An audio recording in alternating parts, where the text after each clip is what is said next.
بسم اللہ الرحمن الرحیم۔ السلام علیکم، کیسے ہو بچوں؟ آپ لوگ امید کرتی ہوں خیریت سے ہوگی۔ 8ویں جماعت کے نردبان اردو ہے اور آج کا ہمارا سبق ہے اسم معاوضہ۔ یہ بھی اسم مشتق کی ایک قسم ہے۔ نیا سبق ہوگا آپ کے لیے، صفحہ نمبر 60 پر آ جائیے، لیکن بہت ہی مزے کا ہے، بہت ہی دلچسپ ہے اور بہت کام کا ہے، ٹھیک ہے؟ تو معاوضہ تو بچوں آپ لوگ جانتے ہیں، کسی بھی چیز کے عوض میں کچھ دینا، یعنی کہ کسی کی جو مزدوری ہوتی ہے اس کو ہم کہتے ہیں معاوضہ۔ تو اسی سے آپ اندازہ لگا سکتے ہیں کہ اسم معاوضہ کس کو کہیں گے؟ وہ اسم مشتق جو کسی خدمت یا محنت کے معاوضے کا نام ہو۔ جیسے کہ کوئی کپڑے سیتا ہے تو اس کے معاوضے کا نام کیا ہوگا؟ سلائی، ٹھیک ہے؟ کوئی کپڑے دھوتا ہے تو اس کے معاوضے کا نام کیا ہوگا؟ دھلوائی یا دھلائی، ٹھیک ہے؟ اور مزدور کی کیا ہوتی ہے؟ مزدوری۔ تو جو اس کو پیسہ، جس چیز کا پیسہ دیا جاتا ہے کسی شخص کو کام کرنے کا، تو وہ اس میں معاوضہ کہلاتا ہے۔ جیسے جو کپڑے رنگتا ہے تو اس کے معاوضے کو کیا کہتے ہیں؟ رنگائی، کہ بھائی تمہارے رنگائی کے، اس دوپٹے کے رنگائی کے کتنے پیسے ہوئے؟ دھونا سے دھلائی، تم نے جو کپڑے دھوئے ہیں اس کی دھلائی کے کتنے پیسے ہوئے؟ یا تم نے جو مزدوری کی ہے اس کے کتنے پیسے ہوئے؟ یا تم نے جو سلائی کی ہے اس کے کتنے پیسے ہوئے؟ ٹھیک ہے؟ تو یہاں پر بچوں ہمیں کچھ مصادر لکھ کر دیے گئے ہیں، ہمیں اس کے اسماء معاوضہ لکھنے ہیں۔ جیسے سینا سے سلائی، ٹھیک ہے؟ سلائی کے کتنے پیسے ہوئے؟ پیسنا سے پسوائی، ٹھیک ہے؟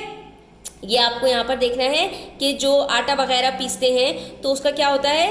پسوائی کے کتنے پیسے ہوئے؟ چھاپنا سے چھپائی، جو کاغذ وغیرہ چھاپے جاتے ہیں یا اخبار چھپتا ہے تو اس کی چھپائی، یا جیسے فوٹو کاپی وغیرہ جو ہوتی ہے اس کو اردو میں چھپائی کہا جاتا ہے۔ کاڑھنا، جو کپڑوں کے اوپر کڑھائی وغیرہ کی جاتی ہے، تو یہ جو آپ نے میرے دوپٹے پہ کڑھائی کی ہے اس کے کتنے پیسے ہوئے؟ پکانا، کھانا پکانا بھی ایک فن ہے، ایک کام ہے، تو اس کے بدلے میں بھی پیسے لیے جاتے ہیں، اس کو کیا کہا جاتا ہے؟ پکوائی، کہ پکوائی کے کتنے پیسے ہوئے؟ تو بچوں مزے کا ہے نا؟ اسی طرح سے ہمارے پاس ایک اور مشق بھی ہے، اور اس میں ہمیں کہا ہے کہ جیسے ایک اس میں معاوضہ یہاں پر لکھ کے دیا اور اس کو جملے میں استعمال کیا گیا ہے، یہاں پر ہمیں بھی 5 اسماء معاوضہ لکھنے ہیں اور ان کو اپنے جملوں میں استعمال کرنا ہے، ٹھیک ہے؟ تو پہلے یہاں پر ہم 5 اسماء معاوضہ لکھ لیتے ہیں اور پھر ہم اس کے جملے بنا لیں گے۔ جیسا کہ بچوں یہاں پر سب سے پہلے میں لکھتی ہوں کٹائی، یعنی کہ کاٹنا سے کٹائی۔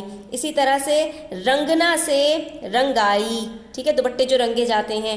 اسی طرح سے کاٹنا یعنی گوشت وغیرہ کاٹنا سے کٹائی، گوشت کی کٹائی۔ اور اسی طرح سے دھوبی جو ہوتا ہے وہ دھلائی کرتا ہے، تو یہاں پر کیا آ جائے گا؟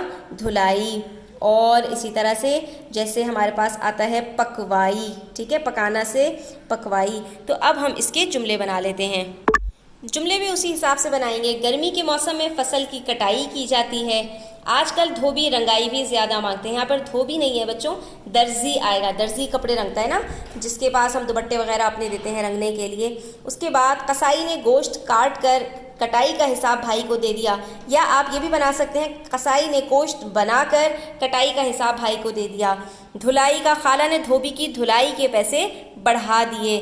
ماما نے بتایا دیگ کی پکوائی پر 5000 لاگت آئے گی، یعنی 5000 روپے لگیں گے۔ یہاں پر ہمارا اسم معاوضہ مکمل ہوتا ہے بچوں۔ امید کرتی ہوں آپ کو یہ سبق سمجھ آیا ہوگا۔ ویڈیو اچھی لگے تو لائک کیجیے گا، کامنٹ کیجیے گا، اپنے فرینڈس کے ساتھ شیئر کیجیے گا۔